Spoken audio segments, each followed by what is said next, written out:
자, 중세국어 문법 한번 해보겠습니다. 일단은 이제 국어의 전환점이라고 쌤이 써놨는데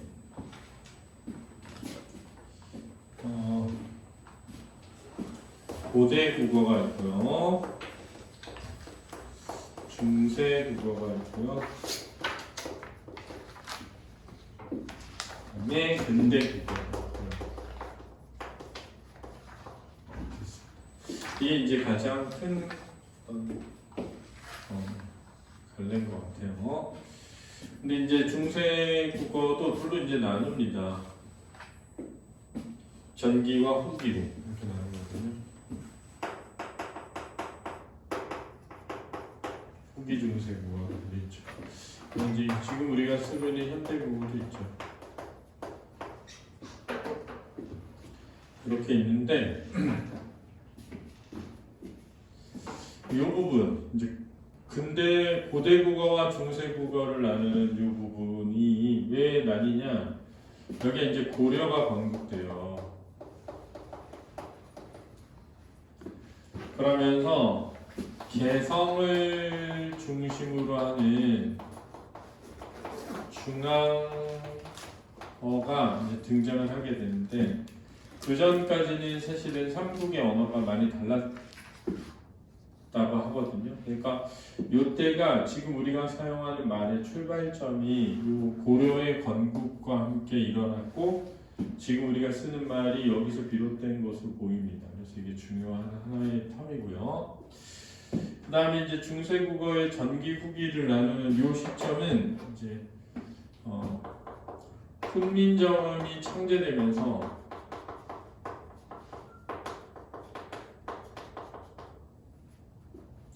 우리말을 우리글로, 한글로 기록하게 되는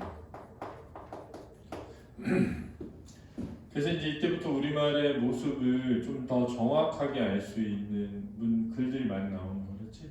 이렇게 되는 거고, 그 다음에 이제 여기 중세에서 근대를 나누는 기준은 뭐냐면 임진왜란이 일어나면서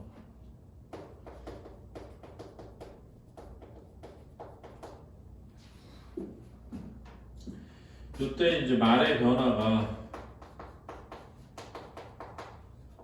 많이 일어나게 됩니다. 특히 이제 된소리, 그러니까 지읒이 치음에서 부계음으로 바뀌고 된소리가 다수 등장하고 이렇게 되고, 구계음화가 한 형태소 내에 구계음화가 엄청나게 일어나서 디귿으로 발음되던 것들이 거의 지읒으로 발음되는 것들이 많이 등장하게 됩니다. 그렇죠?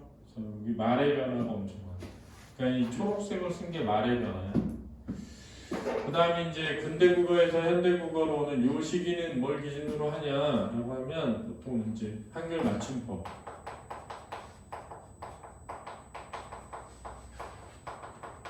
맞춤법이라고 하는 거 맞춤법이라고 했거든요. 그러면서 이제 그 전에 표준어 이런 거 없었는데, 맞춤법 이런 거 없었는데, 이제 글의 변화가 일어나기 시작하는 거죠. 띄어쓰기도 하고 맞춤법에 맞춰서 쓰게 되고 그렇지. 그래서 여기 보면 고대는 삼국시대, 통일신라, 여기가 이제 고대고, 전기 중세는 고려 건국으로 918년부터 1392년이 고려거든요. 후기 중세는 훈민정음이 창제된 1443, 44년 요때에, 근대 국어는 임진왜란 일어난 이후, 그 갑오개혁 때까지, 현대는 갑오개혁 이후, 이렇게 잘려 있습니다. 그 다음에 우리가 자주 접하게 되는 그 자료들, 한글 자료들은 일단 용비어 천가가 있는데 1445년입니다. 훈민정음 해례본이 1446년이에요. 그렇죠? 그러니까 우리가 세종대왕이 한글 창제하고 난 다음에 훈민정음 해례본이 제일 먼저 있는 것 같지만 그게 아니라 한글 창제하고 용비어 천가가 제일 먼저예요. 그 다음에 월인 천강지곡이라는 게 48년, 그 다음에 언해본이 1450년이고요. 월인 석포가 1459년입니다. 그래서 이게 이제 순서 좀 알아두면 좋겠고요. 그 다음에 이제 창제 원리부터 해보죠.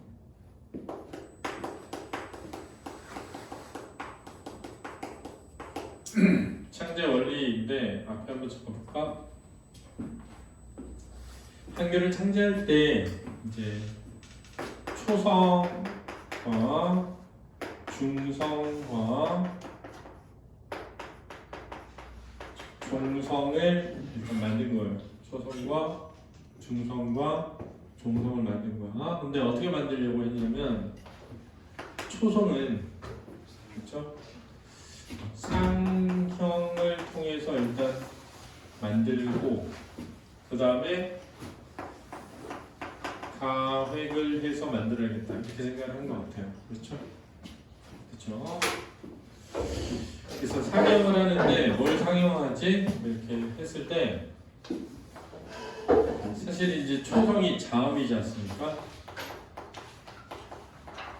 우리가 의문의 체계와 변동할 때 이미 설명했지만 자음은 소리가 방해를 받아서 나는 음들이잖아요, 그지? 이 방해가 일어나는 부분을 조음의 위치라고 하거든. 그래서 자음은 조음되는 위치와 조음하는 방법이 있는데 이 세종대왕은 이 조음이 되는 위치의 어떤 발음 기관을 본따서 만들고자 했던 걸로 보여. 그렇지? 그래서 이 발음이 되는 기관의 모양을 본따서 초성을 만들고 그 다음에 그 같은 위치에서 소리의 세기에 따라 획을 더해가지고 자음을 만든 것으로 보입니다. 알았죠? 여기 이제 일단 이해를 해둬야 돼. 이거 잘 적어놓고 표를 보면 내가 볼 때는 그게 어금니 쪽에서 소리가 나. 그럼 어금니를 본따서 기역. 혀에서 소리가 나. 혀의 모양을 본따서 니은. 입술에서 소리가 나. 입술의 모양을 본따서 미음. 이빨에서 소리가 나. 이빨의 모양을 본따서 시옷. 목청에서 소리가 나. 목구멍의 모양을 본따서 이음. 그래서 기역, 니은, 미음, 시옷, 이음을 먼저 만든 거라는 거예요. 이해되니? 자, 요 옆에다가 잠깐 해보면 먼저 어금니에서 소리가 난다라는 건 뭘 의미하는 거냐면 코가 이렇게 있고 입술이 이렇게 있을 때 목젖이 이렇게 있고 혀가 이렇게 있다고 해볼게. 그러면 세종대왕이 생각할 때 내가 보니까 기억 할 때 할 때 보면 여기가 이렇게 붙어서 이런 모양이 되거든 혀가. 그래서 이 혀의 모양을 붙어서 기억을 만들었다 이렇게 얘기하는 사람도 있고 이 어금니의 이 뒷부분을 본따서 만들었다라고 하는 사람도 있는데 어쨌든 혀의 모양이든 어금니든 이 기억을 이렇게 만든 거고 그 다음에 나 할 때 니은은 혀의 모양이 이렇게 해서 이 이빨 뒤쪽에 이렇게 붙거든.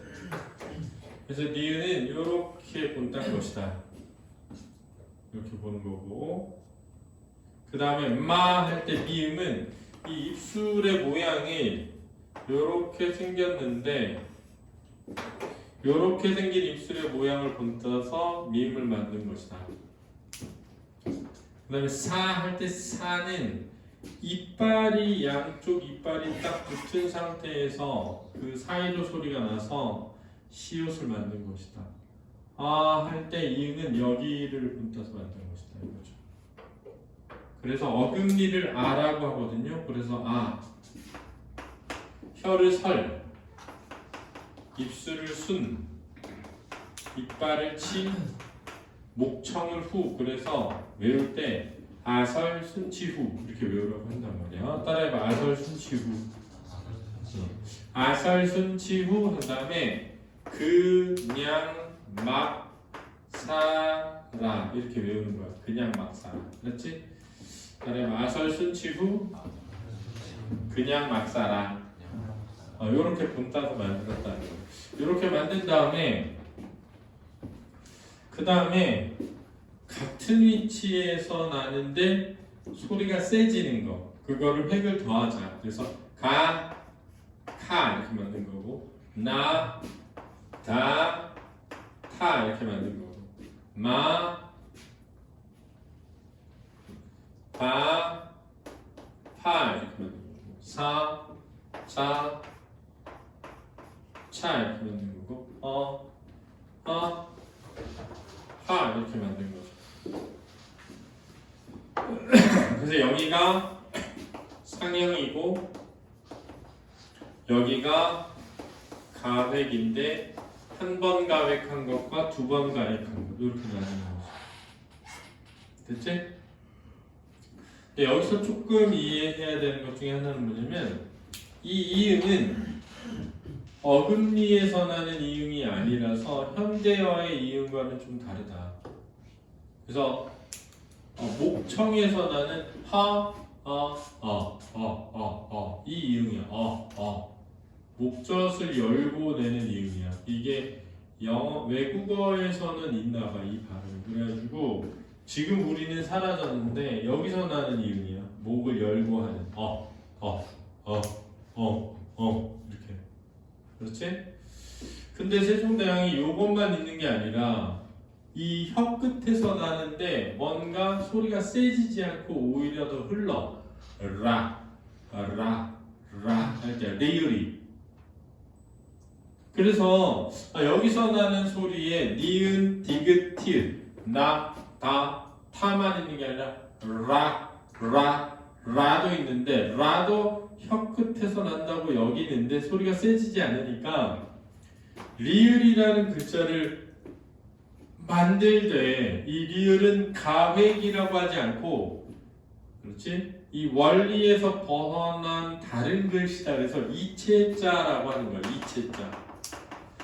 그 다음에 할 때 할 때 목청이 아니라 약간 기역 있는 부분에서 나는 이응 소리가 있어서 그거를 이응의 꼭지를 달아서 이렇게 예디응.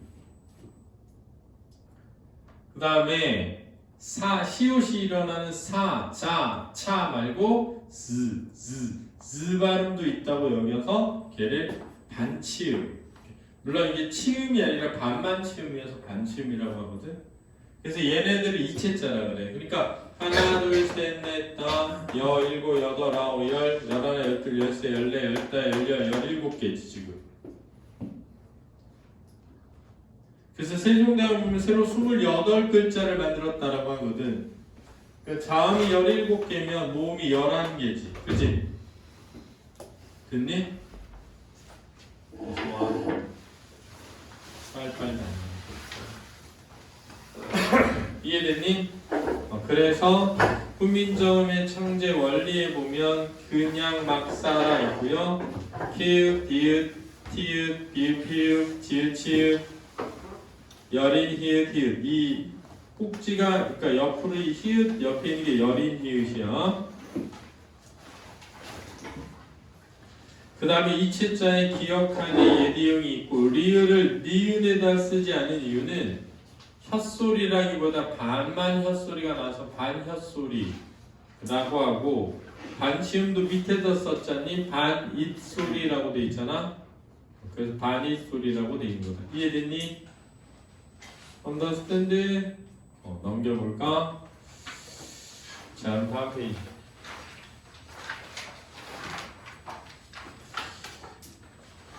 자, 그 다음에 중성의 제자 원리라고 되어 있는데 중성은 상형을 통해서 먼저 만든 다음에 그거를 합성해서 만들었다라고 이해하면 되는 거야. 자, 지울게.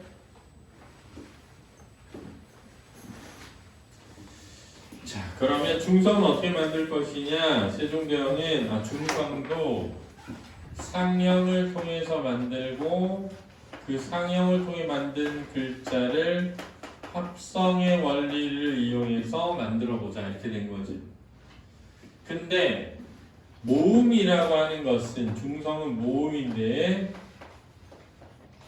모음은 비방해음이기 때문에 소리를 만들어내는 어떤 발음의 기관과 위치가 혀하고 입술인데 혀하고 입술을 이용해서 다 만들기 때문에 그걸 본따서는 모음을 구별할 수 없었단 말이야. 그래서 뭘 상영하기로 했느냐? 이 우주를 이루고 있는 세 가지 재료를 상영하자. 그래서 이게 천지인이라고 하는 거야. 이게 천지인. 하늘, 땅, 사람을 본따자 이렇게 된 거죠. 그런 다음에 그 천지인을 합성해서 몸을 만들어 보자 이렇게 된 거죠. 그래서 하늘을 본따서 둥그니까 하늘은 둥그니까 이렇게 만들자. 땅은 평평하니까 이렇게 만들자. 사람은 서 있으니까 이렇게 만들자. 해서 모음 세 개를 만든 거죠.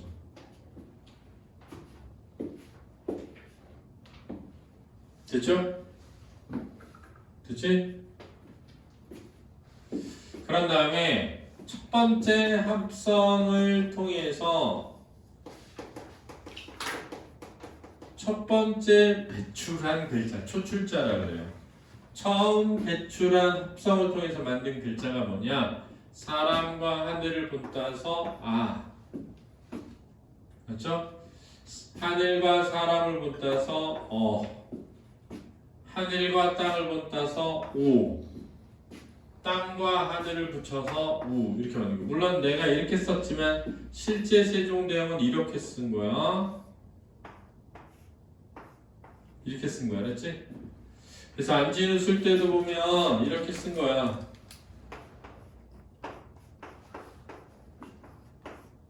이렇게 썼다고, 알았지? 그러니까 요렇게 훈민정음엔 요렇게 돼 있겠지, 밑에처럼, 알았지? 근데 요렇게 내가 이제 만들어 놓은 거야. 그러면 하나, 둘, 셋, 넷, 다, 여, 7개잖니? 그 지금 4개 더 만들어야 11개 돼서, 그렇지? 그러면 여기다가 하늘 한 번씩 더 붙이자. 그래서 이거를 한 번 더, 초출자에 한 번 더 하늘을 붙여서 만든 제출자로 야, 여, 요, 유 해서 11개를 만든 거야. 그래서 28글자를 만든 거다. 됐니? 자, 그럼 다시 해볼게. 자음은 어떻게 만들었니? 그럼 자음은 발음 기관을 상영해서 어금니아, 혀설, 입술순, 이빨치, 목청후 이렇게 아설, 순치후로 그냥, 막, 싸라, 키읔, 디귿, 티귿, 비읍, 피읍, 지읒, 치읒, 여린, 히읗, 히읗 이렇게 만들고 예디응 만들고 받치응 만들고 리을 만들어서 하나, 둘, 셋, 넷, 다, 여, 일곱, 여덟, 아홉, 열, 열하나, 열둘, 열세, 열네, 열다, 열여, 17개. 그래서 다음 17개를 만들고 아래아, 의, 아, 어, 오, 우, 야, 여, 요, 유 해서 11개를 만들었단 말이야. 그래서 17개, 11개 합쳐서 새로 28개의 글자를 만들었다. 이렇게 돼 있다는 거지. 됐지? 종성이 아니라 중성이네. 그럼 여기는 안 만들었다는 거야. 왜 안 만들었냐? 세종대왕이 깨달은 거예요. 뭐냐면 받침소리는 첫 소리를 또 내는구나. 그래서 첫 소리를 쓰면 돼. 그걸 뭐라고 하냐면 종성은 다시 부자에 사용할 용자 써서 부용. 초성을 다시 써라. 그래서 종성, 부용, 초성이라고 하는 거야. 됐니? 자, 그래서 초성은 상형과 가획 그리고 이체자로, 중성은 상형과 합성으로, 종성은 부용, 초성으로 했습니다. 이게 창제 원리라고 하면 되겠습니다. 그렇죠? 그 다음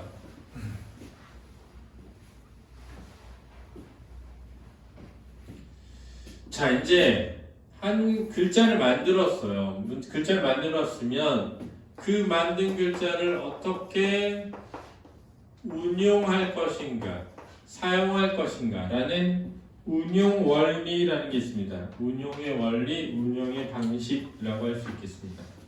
그렇죠? 됐죠? 자, 먼저 첫 번째는 연서입니다. 연서. 연서라는 건 다른 말로 하면 이어쓰기라고 해요. 이어쓰기. 이어쓰기. 이 이어쓰기라는 연서는 뭐냐면 자음이, 알았지? 모음처럼 부드럽게 소리가 나는, 입술이 가벼워지는 소리라 그래. 그렇지? 그래서 자음인데 입술이 가벼워지는 가벼운 소리를 어떻게 내가 만든 글자를 이용해서 표현할 것인가 이거예요. 세종대왕의 말은 기본 글자를 만들어 놓고 그 기본 글자로 어떻게 하면 좀 소리가 부드럽고 가벼워지는 것을 표현할 수 있을 것인가. 이게 입술 가벼운 소리라고 하는데 얘를 한문으로 순경음이라고 합니다. 그렇죠? 자, 그러면 입술이 가벼운 순경음은 이어서 쓰자. 어떻게 이어서 쓰냐면 미음이 가벼워지면 밑에다 이응을 써서, 됐니? 비읍이 가벼워지면 밑에다 이응을 써서, 그렇지? 피읍이 가벼워지면 밑에다 이응을 써서. 근데 봐봐, 입술이 가벼운 거니까 입술 소리인 미음, 비읍, 피읍과 관련된 소리인 거야. 이해됐니? 이걸 미음 순경음, 비읍 순경음, 피읍 순경음이라고 하는 겁니다. 이해됐죠? 그래서 순음에 이렇게 표현하는 겁니다. 순음에만. 물론 현대의 그 서적에 보면 쌍비읍 순경음도 있고 쌍미음 순경음도 있어요. 그런데 그런 것들은 여러분들이 생각을 뭘 해야 되냐면 세종대왕이 한글을 창제하고 난 다음에 어떤 표준어나 표기법에 대한 획일하고 완전한 규칙이 있었던 건 아니기 때문에 지금 우리가 거기 고문서에서 발견하는 것들이 있다고 해서 그게 널리 모두 쓰였다고 보기는 어려운 거야, 알았지? 그냥 이 세 가지 정도만 알아두면 될 것 같습니다. 그렇죠? 자, 이 입술 가벼운 소리인 비읍 순경음이 나중에 오나 우로 바뀌는 거예요. 이게 무슨 얘기냐면 잘 봐. 독다의 아가 가격도 이렇게 되지 않니? 그지? 그러면 이 비읍이 가벼워져. 그럼 어떻게 되냐면 도, 바 이렇게 돼.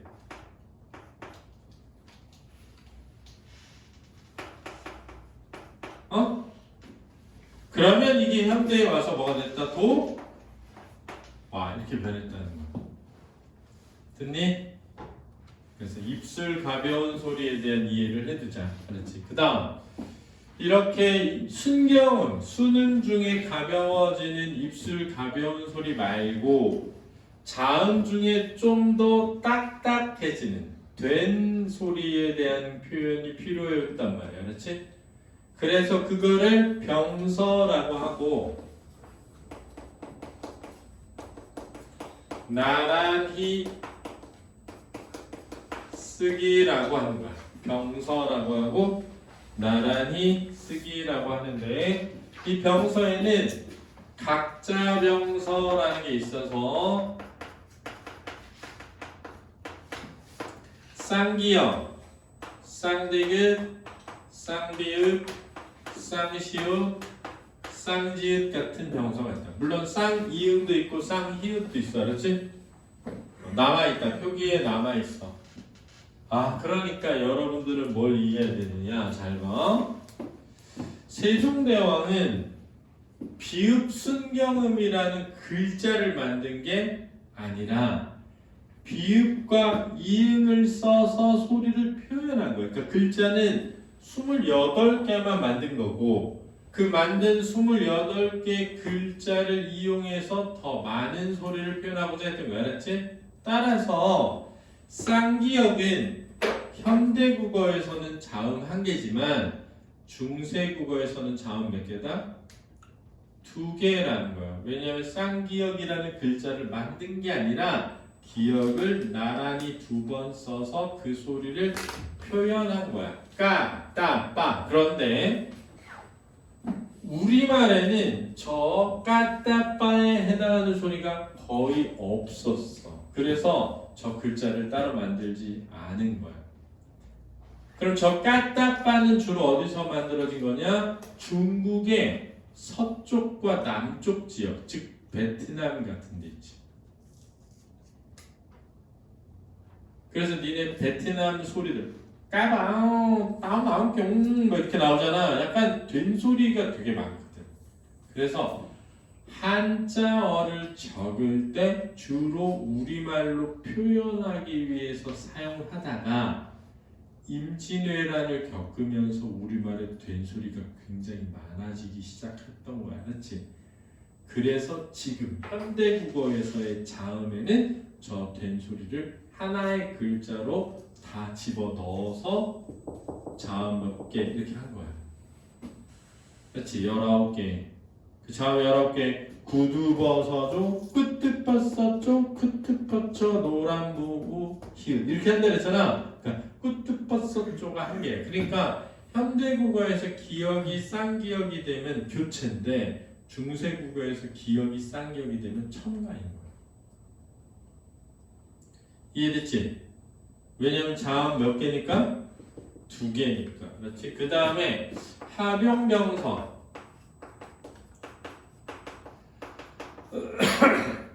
자음과 자음을 합쳐서 나란히 쓰는 하병병서라는 게 있다. 근데 이 하병병서에 시옷 계열과 비읍 계열이 있다라고 해. 그렇지?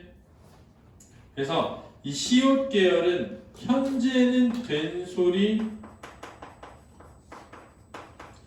부호였을 것으로 보고, 그렇지? 비읍 계열은 둘 다 발음했을 것으로 본단 말이야.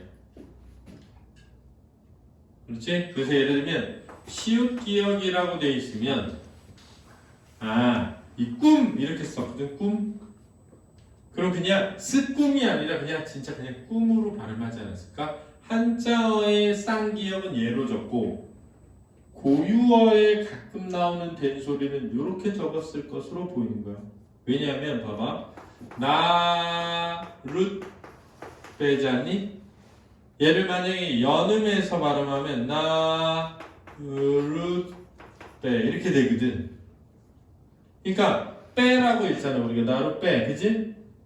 그러니까 이런 걸로 볼 때 시옷이 앞에 오는 이 시옷 계열은 그냥 된 소리로 발음하는 부호였을 것으로 본다는 거야. 그렇지? 그래서 시옷 기역, 시옷 디귿, 시옷 비읍 같은 이런 세 가지 종류.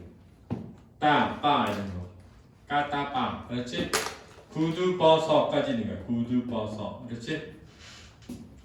뒤에서는 안 나오는 것 같아요. 그 다음에 이제 비읍 계열의 비읍 디귿, 비읍 시옷, 비읍 집 이런 거.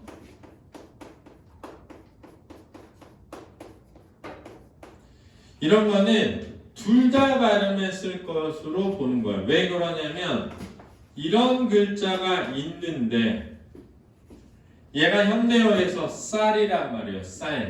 쌀인데 이게 그 해에 처음 나온 쌀을 우리가 해쌀이라고 안 하고 자꾸 뭐라고 불러? 햅쌀이라고 하는 걸로 볼 때 비읍 계열의 비읍은 발음했을 것으로 보인다는 거야. 읍살 이렇게 읍살. 그렇지? 그래서 비읍 시옷이 같이 나오는 글자도 있거든. 이런 글자도 있어. 비읍 시옷 디귿. 자, 이런 글자가 있는데 이게 때야, 때. 그때 할 때.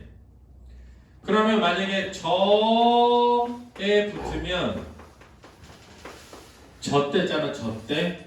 저때인데 사투리 쓰는 애들 보면 야, 접대 이렇게 말한다. 접대 네가 그러지 않았어? 쩝대 이런 말 하잖아. 쩝대 이런 표현 쓰잖아. 그러니까 이게 내려가면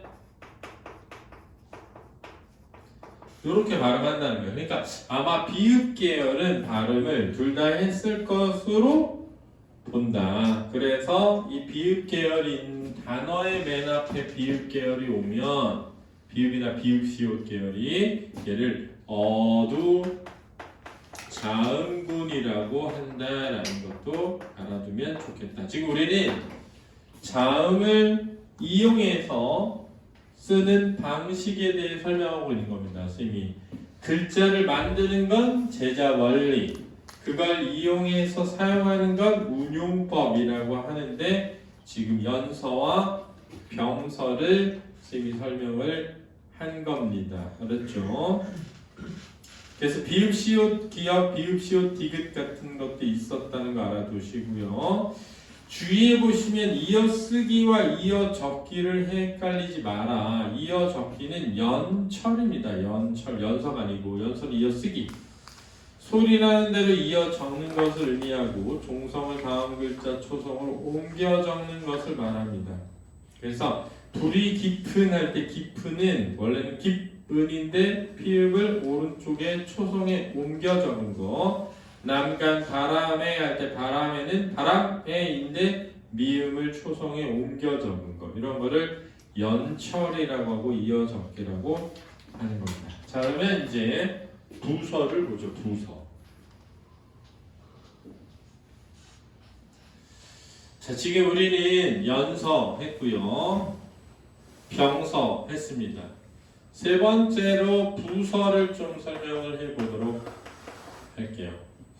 자, 부서는 뭐냐면 자음과 모음을 붙여 쓰는 겁니다. 자음에 모음을 결합할 때 어떻게 붙일 것인가 라는 겁니다.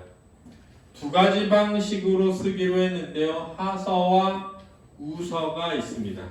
하서라는 것은 야 아래다 써 이런 거죠. 예를 들면 아래아나 오나 우나 요나 유는 아래 쓰자. 이게 무슨 말이냐면 만약에 가, 거, 고, 구, 그, 기 이렇게 쓸 수도 있잖아요. 이렇게 쓰지 않고 얘네는 이렇게 쓰지만 얘 좀 이상한 것 같아. 그럼 얘네들은 아래에 쓰는 게 어때? 그럼 이렇게 이렇게. 그래서 이 아래야 오, 우, 유, 유, 으 같은 건 아래에다 붙여 쓰자. 나머지는 우서를 하자. 오른쪽에 붙여 쓰자. 그래서 아, 어, 야, 여 이런 건 오른쪽에 붙여 쓰자. 이렇게 된 거죠.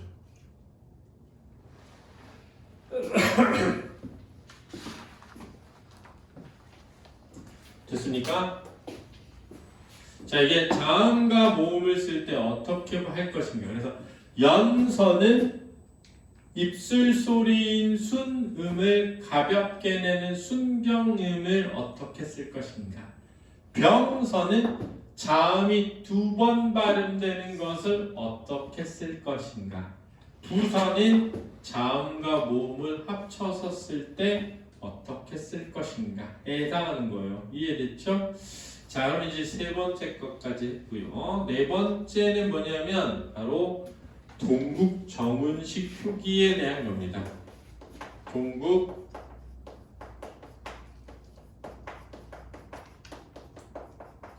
이 동국이라는 건요 우리나라를 뜻합니다. 그래서 선생님이 졸업한 학교도 동국대학교잖아. 우리나라를 의미하는 거여서 원래는 한국대학교 같은 느낌이야. 그렇지? 정운이라고 하는 거 뭐냐면 올바른 운식. 이게 뭐냐면 한자어를 중국 발음에 가깝게 표기하는 방식이라는 겁니다. 그래서 동국정운식 표기란 중국의 발음에 가깝게 한자를 표기하는 것이죠. 자, 예를 들면 이런 겁니다. 지금 우리는 라디오라고 하죠. 라디오, 그죠? 그런데 영어의 발음에 가깝게 표기하려면 레이디오라고 하는 게 더 가까울 수 있어요, 그죠? radio. 그치? 자, 우리는 지금 오렌지라고 적습니다. 오렌지. 근데 만약에 영어의 발음에, 미국 발음에 가깝게 적으려면 orange가 더 가까울 수 있어요. orange. 그렇지? 오렌지보다는 orange가 더 가까울 수 있죠. 그죠? 지금 우리는 버스라고 적죠. 버스. 근데 좀 더 발음에 버스라고 할 수도 있죠. 그렇지 않습니까? 이해됐지? 그런 고민을 세종대왕 때도 했던 거야. 뭐냐면 우리가 한자 문화권에 있다 보니까 한자에서 들여온 말들이 많은데 그 한자에서 들어온 말을 좀 더 중국어에 가깝게 적으면 어떨까? 이런 거죠. 이해됐습니까? 여기까지? 그러면은 중국과 의사소통할 때도 더 좋을 수 있잖아요. 잘 못 알아들을 수 있는 거를 우리가 그렇게 만들면. 그쵸? 그래서 동국 정식 표기를 적을 때 이런 고민을 한 겁니다. 잘 봐. 예를 들어서 우리는 김치라고 하죠. 그렇지 않습니까? 그런데 일본인들은 그걸 뭐라 하죠? 김치라고 합니다. 김치라고 합니다. 자, 영어에서 자, 이런 단어가 있다고 해보죠. 그럼 영어에서는 잘 보세요. 지금 여기까지가 자음이고 여기가 모음이고 여기가 자음이고 여기가 모음이니까 자모음을 기준으로 하면 이음절입니다. 근데 우리는 얘를 스트라이크라고 오음절로 발음하죠. strike. 그렇죠? 그러니까 우리는 이음절로 발음하는 걸 일본인은 삼음절로 발음해요. 왜 그러냐면 우리는 받침에 미음을 소리 낼 수 있으니까요. 알았습니까? 그러면 이제 생각해봐. 자, 중국어로 소자가 있다고 해보죠. 소자. 소자를 우리는 소라고 합니다. 그런데 잘 들어보면 소가 아니라 샤오라고 들려요. 중국어로는. 그러니까 중국의 정치인 중에 등소평이라고 있습니다. 이 등소평을 우리나라 사람들은 등소평이라고 하는데 중국인들은 덩샤오빙이라고 합니다. 근데 덩샤오빙 약간 쇼 덩샤오빙. 그래서 중국 발음에 가깝게 지금 적으면 덩샤오빙이라고 적어야 돼요. 그런데 한자는 3개인데 우리는 4개로 적으면 중국 발음에 가깝지만 글자 수의 차이가 생기지 않습니까? 그래서 3글자로 적되 소 밑에 이렇게 이응을 넣자. 그래서 등, 송, 평 이렇게 적으면 뭔가 중국 발음이 가까워진다는 거예요. 덩숑빙, 등숑빙 이렇게. 그래서 앞에 봐봐. 동국정식 표기의 핵심은 뭐냐면 중국어의 받침 발음이 한자어의 받침 발음이 없더라도 형식종성 이응을 표기에 넣자. 이게 동국정식 표기의 핵심입니다. 알았죠?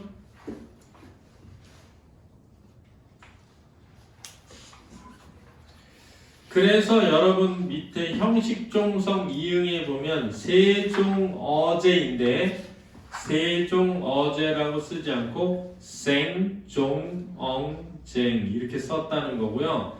세종 할 때 종만 꼭지가 달린 옛이응으로 썼고 나머지 이응은 전부 형식종성 이응이라는 걸 알아두세요. 생종엉쟁 이렇게 된 거예요. 됐습니까? 아마 그래서 중국 애들이 목젖이 더 잘 열릴걸? 그래서 중국 애들이 영어 발음이 더 좋을걸? 소리를 내는 그게 좀 달라. 방식이. 그래서 목젖을 열고 소리 내는 게 우린 좀 없어가지고 노래를 부를 때도 약간 목젖이 닫히는 노래가 많아. 그래서 우리는 목젖이 닫히면서 소리를 높이 내다 보니까 피가 나야 돼. 그래서 주로 폭포 아래 같은 데서 연습하면서 피를 막 토하면서 득음의 경지에 오르거든. 그래서 득음의 경지에 오르는 판소리 하는 사람들이 목젖 들어보면 좀 달라. 성악이랑은. 그 다음에 보면 이게 연못 담자입니다. 백록담 할 때. 근데 우리는 담이라고 하는데 짱깨들은 땀이라고 말하나 봐. 그래서 쌍디귿으로 적는 거 있잖아. 동국정식표기입니다. 알았죠?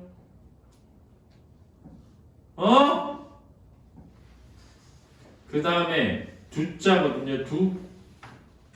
이게 두는 뭐냐면 뭐 말을 세는 단위, 그러니까 곡식 같은 거를 세는 단위에 쓰여요. 근데 우리는 두라고 하는데 적기를 둠이라고 적어. 이 미음 순경음도 동국정식표기입니다. 그 다음에 특별하다 할 때 별자 있잖아요. 우리는 별이라고 하는데 별 하면 소리가 길어.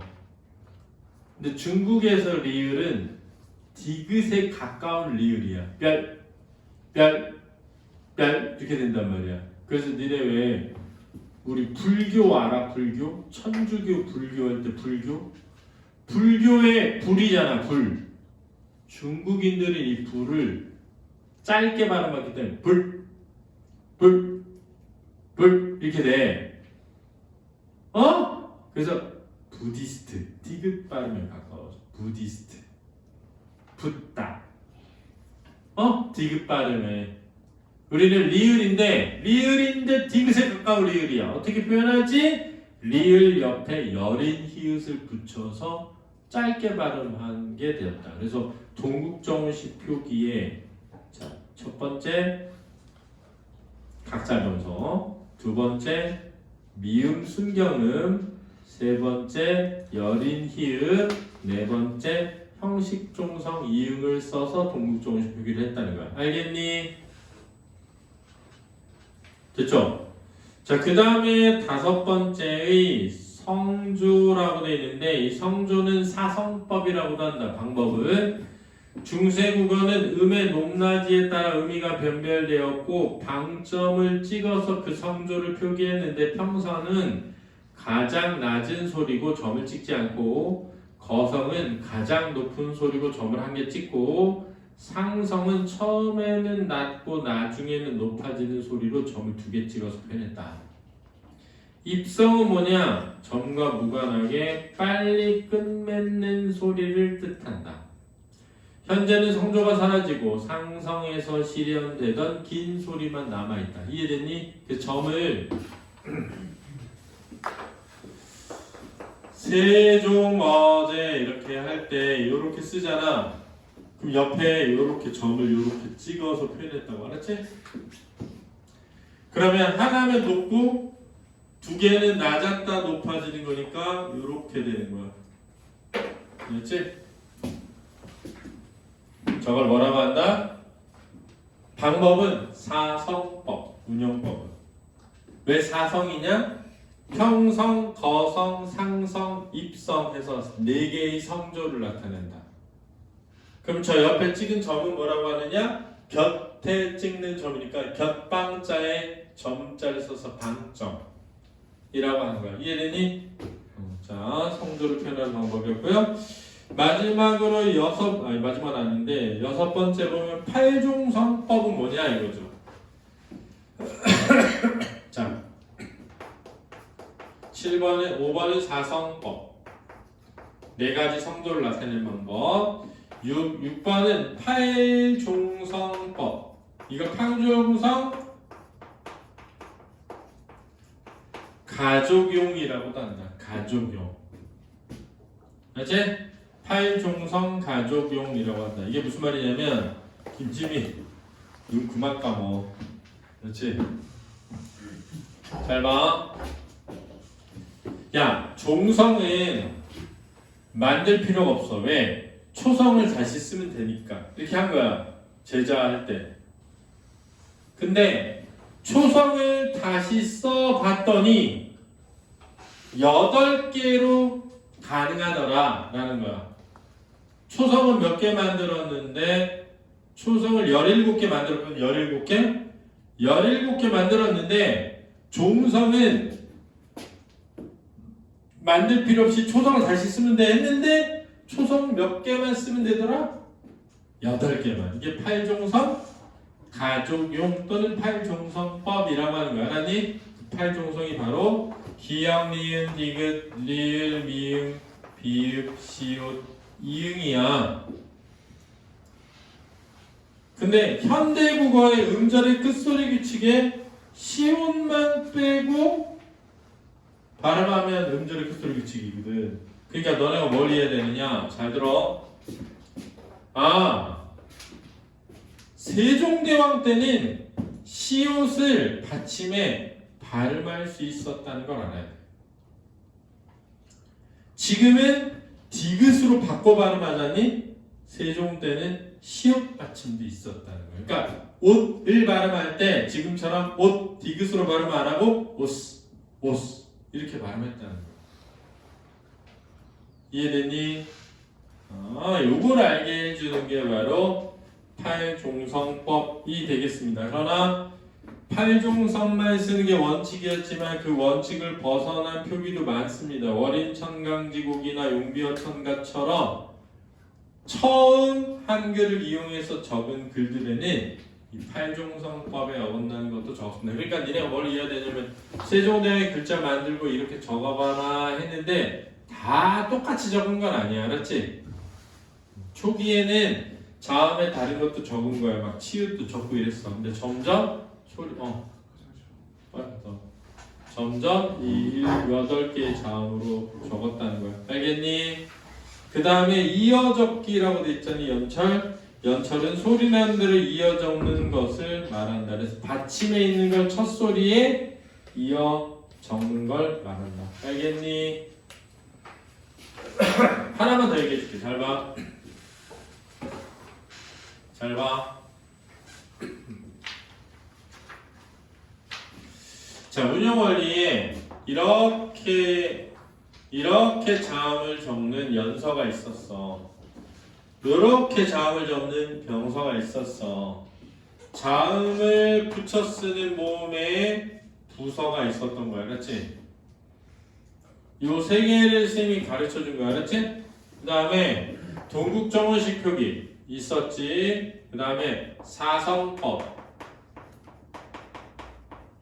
있었지. 성조를 나타내는 사성법 있었던 거야. 알았지? 그 다음에 팔종성법. 그리고 받침에 있는 것을 첫 소리로 올려서 쓰는 이어 적기. 연철 표기가 있었던 거야. 알았지? 근데 내가 여기다 적진 않았는데 모음과 모음을